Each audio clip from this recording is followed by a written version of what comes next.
First opinion ਤੁਹਾਡੀ ਰਹੀ CM face ਨੂੰ ਲੈ ਕੇ, ਕੀ ਕਹਿਣਾ ਚਾਹੋਗੇ? देखो कुछ दिन पहला मेरे ख्याल 10 दिन शायद हो गए, अजय नॉमिनेशन शुरू नहीं सी होए। मैं एक दिन बैठा 4.5 साल मैं कैप्टन अमरिंदर सिंह जी नाल मिनिस्टर के तौर पर काम किया, बहुत काम किया सी, कैबिनेट ने सारी ने काम किया, पर जेड़े 3 महीने चन्नी जी नाल काम किया कैबिनेट ਉਹਦੇ ਤੋਂ ਮੈਨੂੰ मैं कंपैरिजन ਦੇ ਵਿੱਚ जिन्ने फैसले होए, जिस ढंग नाल चन्नी जी ने कैबिनेट चलाई, जिस ढंग नाल फैसले लए और जिस ढंग नाल उन्होंने विजन सीगा, जिन्नी क्लैरिटी सीगी और क्विक सी, हर चीज़ क्विक सीगी और कैबिनेट नूं चलाउण दा जिहड़ा तरीका सीगा वो भी मैनूं इंप्रैस कीता उसने। ये सारी गल्लां नूं देखदे होए मैं अपनी हाई कमांड नूं ਕਿਹਾ ਸੀ ਕਿ ਚੰਨੀ ਜੀ ਨੂੰ ਨਾਮਜ਼ਦ ਕੀਤਾ ਜਾਏ ਚੀਫ ਮਿਨਿਸਟਰ ਦਾ ਕੈਂਡੀਡੇਟ। ਸਰ ਪਟਿਆਲਾ 2 ਤੋਂ ਤੁਸੀਂ ਸਿਟਿੰਗ ਐਮਐਲਏ ਹੋ, ਤੁਸੀਂ ਕਿੰਨੇ ਕੁ ਵਿਕਾਸ ਦੇ ਕਾਰਜ ਕੀਤੇ 5 ਸਾਲਾਂ ਦੇ ਵਿੱਚ? ਦੇਖੋ ਮੇਰਾ ਖਿਆਲ ਹੈ ਕਿ ਮੈਂ 120 ਕਰੋੜ ਦੇ ਕੰਮ ਡਿਵੈਲਪਮੈਂਟ ਦੇ ਕਰਾ ਚੁੱਕਾ, ਜਿਹਦੇ 'ਚ ਪਿੰਡਾਂ ਦੇ ਵਿੱਚ ਪੌਂਡ ਸਾਫ਼ ਕੀਤੇ, ਸੜਕਾਂ ਪਿੰਡਾਂ ਦੇ ਵਿੱਚ ਬਣਾਈਆਂ ਔਰ ਗਲੀਆਂ ਨਾਲੀਆਂ ਦੇ ਕੰਮ ਤਾਂ ਰੂਟੀਨ 'ਚ ਚੱਲਦੇ ਰਹਿੰਦੇ ਨੇ। ਮੈਂ ਸਭ ਤੋਂ ਜ਼ਿਆਦਾ ਸਟੇਡੀਅਮਸ ਨੂੰ ਪਹਿਲ ਦਿੱਤੀ ਵੀ ਕੁਝ ਸਟੇਡੀਅਮ ਬਣ ਜਾਣ। ਦੈਨ ਮੈਂ ਜਿੰਨੇ ਕੁ ਮੈਂ ਬਣਾ ਸਕਦਾ ਸੀ ਮੈਂ ਪਿੰਡਾਂ ਦੇ ਵਿੱਚ ਅਸੀਂ ਆਪਣੇ ਪੈਲੇਸ ਬਣਾਏ, ਛੋਟੇ ਪੈਲੇਸ ਬਣਾਏ, ਕਮਿਊਨਿਟੀ ਹਾਲ ਬਣਾਏ ਤਾਂ ਕਿ ਗਰੀਬ ਵਰਕਰ ਜਿਹੜੇ ਆ, ਗਰੀਬ ਲੋਕ ਵੱਡੇ ਪੈਲੇਸਿਸ 'ਚ ਕੰਮ ਨਹੀਂ ਕਰ ਸਕਦੇ, ਵੱਡੇ ਪੈਲੇਸਿਸ ਨੂੰ ਹਾਇਰ ਨਹੀਂ ਕਰ ਸਕਦੇ, ਇੰਗੇਜ ਨਹੀਂ ਕਰ ਸਕਦੇ ਆਪਣੇ ਕਿਸੇ ਵੀ ਫੰਕਸ਼ਨ ਲਈ, ਉਹਨਾਂ ਵਾਸਤੇ ਅਸੀਂ ਇਹ ਸਹੂਲੀਅਤ ਪ੍ਰੋਵਾਈਡ ਕੀਤੀ। ਸਰ ਇਸ ਵਾਰ ਬੇਟੇ ਨੂੰ ਟਿਕਟ ਦੇ ਉੱਤੇ ਲੜਾਉਣ ਦਾ ਕੀ ਕਾਰਨ ਰਹੇ? ਦੇਖੋ ਗੱਲ ਇਹ ਹੈ ਕਿ ਮੈਂ ਸੱਚੀ ਗੱਲ ਇਹ ਹੈ ਕਿ ਮੈਂ 8 ਇਲੈਕਸ਼ਨਾਂ ਲੜ ਚੁੱਕਾ ਔਰ ਇੰਨਾ ਇੱਕ ਬੰਦੇ ਦੀ ਜ਼ਿੰਦਗੀ 'ਚ 8 ਇਲੈਕਸ਼ਨਾਂ ਲੜਨੀਆਂ ਬਹੁਤ ਗੱਲ ਹੁੰਦੀ ਹੈ। ਔਰ ਮੈਂ ਬੜਾ ਸੋਚ ਕੇ ਮੈਂ ਦੇਖਿਆ ਕਿ ਮੋਹਿਤ ਜੀ ਬੜੇ ਐਕਟਿਵ ਔਰ ਬਹੁਤ ਹੀ ਅੱਛੇ ਢੰਗ ਨਾਲ ਲੋਕਾਂ ਨਾਲ ਵਿਚਰਦੇ ਸੀਗੇ। ਪਿਛਲੇ 6 ਸਾਲ ਤੋਂ ਯੂਥ ਕਾਂਗਰਸ 'ਚ ਕੰਮ ਕਰ ਰਹੇ ਸੀ ਔਰ ਯੂਥ ਕਾਂਗਰਸ ਦੇ ਵਿੱਚ ਵੀ ਉਹਨਾਂ ਨੇ ਆਪਣੀ ਇੱਕ ਪੈਠ ਆਪ ਬਣਾਈ, ਮੇਰੀ ਕੋਈ ਮਦਦ ਨਹੀਂ ਲਈ, ਕਿਸੇ ਤਰ੍ਹਾਂ ਦੀ ਮੇਰੀ ਮਦਦ ਨਹੀਂ ਲਈ। ਉਹ ਜਨਰਲ ਸੈਕਟਰੀ ਦੀ ਇਲੈਕਸ਼ਨ ਲੜੇ, ਯੂਥ ਕਾਂਗਰਸ 'ਚ ਇਲੈਕਸ਼ਨ ਹੁੰਦੀ ਹੈ ਔਰ ਜਿਸ ਵੇਲੇ ਇਲੈਕਸ਼ਨ ਲੜੇ ਤਾਂ ਉਹਨਾਂ ਨੂੰ ਹਾਈਐਸਟ ਵੋਟਸ ਪੰਜਾਬ ਦੇ ਵਿੱਚ ਮਿਲੀਆਂ। ਸਰ ਅਗਰ ਤੁਹਾਡਾ ਬੇਟਾ ਉਹਦੇ ਤੋਂ ਜਿੱਤਦੇ ਹੈ, ਭਾਰੀ ਸਮਰਥਨ ਮਿਲ ਰਿਹਾ ਲੋਕਾਂ ਦਾ, ਤਾਂ ਉਸ ਤੋਂ ਬਾਅਦ ਕਿਹੜੇ 4 ਵਿਕਾਸ ਦੇ ਮੁੱਦੇ ਤੁਸੀਂ ਪਹਿਲ ਦੇ ਆਧਾਰ ਤੇ ਹੱਲ ਕਰੋਗੇ?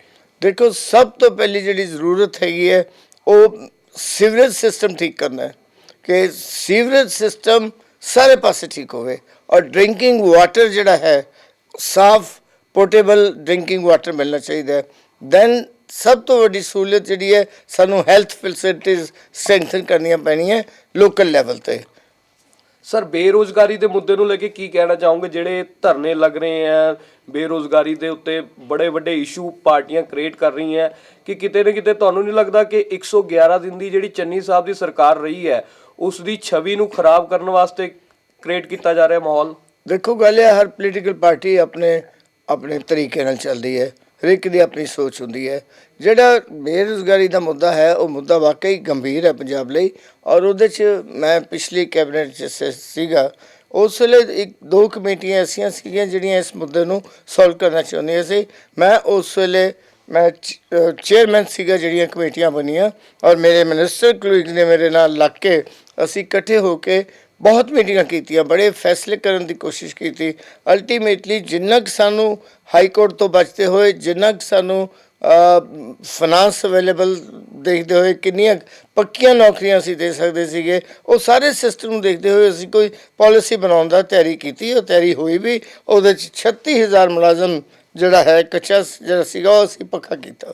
ਸਰ ਕਾਂਗਰਸ ਦੀ ਸਰਕਾਰ ਕੰਨਿਓ ਵੈਸੇ ਤਾਂ ਕਿਹਾ ਜਾਂਦਾ ਕਿ ਕੁੜੀਆਂ ਨੂੰ ਪਹਿਲ ਦਿੱਤੀ ਜਾਵੇ, ਲੇਕਿਨ ਕਾਂਗਰਸ ਕੰਨਿਓ ਇਸ ਵਾਰ ਜਿਹੜੀ ਲੇਡੀਜ਼ ਟਿਕਟ ਹੈ ਉਹਨਾਂ ਨੂੰ ਕੱਟ ਕਰ ਦਿੱਤਾ ਗਿਆ। ਕੀ ਕਹਿਣਾ ਚਾਹੋਗੇ ਕਿ ਕਿਤੇ ਨਾ ਕਿਤੇ ਜਾ ਕੇ ਇਗਨੋਰ ਕੀਤਾ ਜਾ ਰਿਹਾ ਲੇਡੀਜ਼ ਨੂੰ?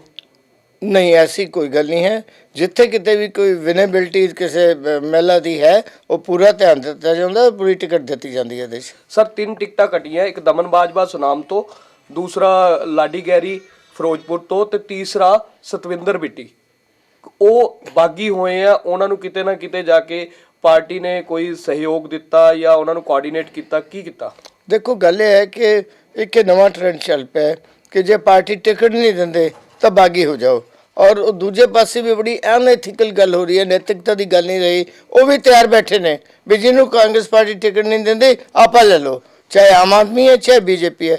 ਬੀਜੇਪੀ ਆਪਣੇ ਆਪ ਨੂੰ ਬਹੁਤ ਵੱਡੀ ਮੋਰਲਸ ਤੇ ਨੈਤਿਕਤਾ ਦੀ ਪਾਰਟੀ ਕਹਿੰਦੀ ਹੈ, ਬੜੇ ਐਥਿਕਸ ਦੀ ਗੱਲ ਕਰਦੀ ਹੈ।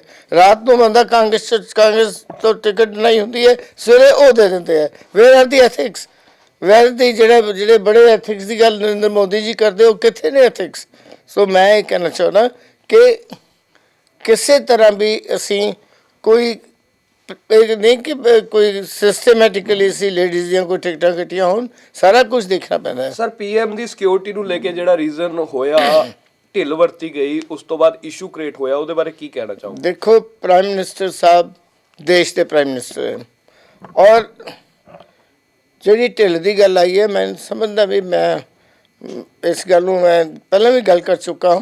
ਜਿਸ ਵੇਲੇ ਪ੍ਰਾਈਮ ਮਿਨਿਸਟਰ ਦਿੱਲੀੋਂ ਚੱਲਦੇ ਹੈ, ਤੁਹਾਡਾ ਕੀ ਖਿਆਲ ਹੈ ਕਿ ਪ੍ਰਾਈਮ ਮਿਨਿਸਟਰ ਸਾਹਿਬ ਦੀ ਜਿਹੜੀ ਸਿਕਿਉਰਿਟੀ ਹੈ ਜਾਂ ਪ੍ਰਾਈਮ ਮਿਨਿਸਟਰ ਸਾਹਿਬ ਦੀਆਂ ਜਿਹੜੀਆਂ ਏਜੰਸੀਜ਼ ਹੈ, ਉਹਨਾਂ ਨੂੰ ਇਹ ਗੱਲ ਕਨਵੇ ਨਹੀਂ ਕਰਨੀ ਹੈ ਕਿ ਜੀ ਬਠਿੰਡੇ ਤੋਂ ਬਿਯੋਂਡ ਵੈਦਰ ਇੰਨਾ ਖਰਾਬ ਹੈ ਕਿ ਤੁਹਾਡਾ ਹੈਲੀਕਾਪਟਰ ਨਹੀਂ ਜਾ ਸਕਣਾ, ਹੁਣੇ ਪਲਾਨ ਕਰ ਲਓ ਕੀ ਕਰਨਾ ਹੈ। ਮੈਂ ਨਹੀਂ ਸਮਝਦਾ ਕਿ ਇਹ ਕੋਈ ਇਸ ਤਰ੍ਹਾਂ ਦੀ ਕੋਈ ਗੱਲ ਹੋਈ ਹੈ।